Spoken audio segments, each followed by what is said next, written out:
بسم اللہ الرحمن الرحیم۔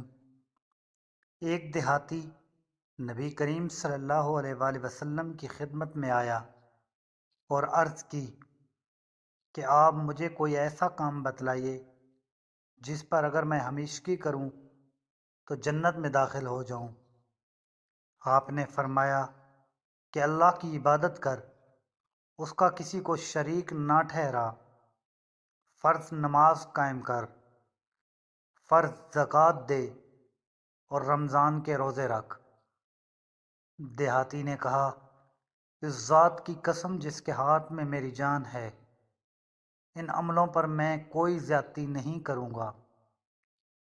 جب وہ پیٹھ موڑ کر جانے لگا تو نبی کریم صلی اللہ علیہ وآلہ وسلم نے فرمایا کہ اگر کوئی ایسے شخص کو دیکھنا چاہے جو جنت والوں میں سے ہو تو وہ اس شخص کو دیکھ لے۔ صحیح بخاری، حدیث نمبر 1397۔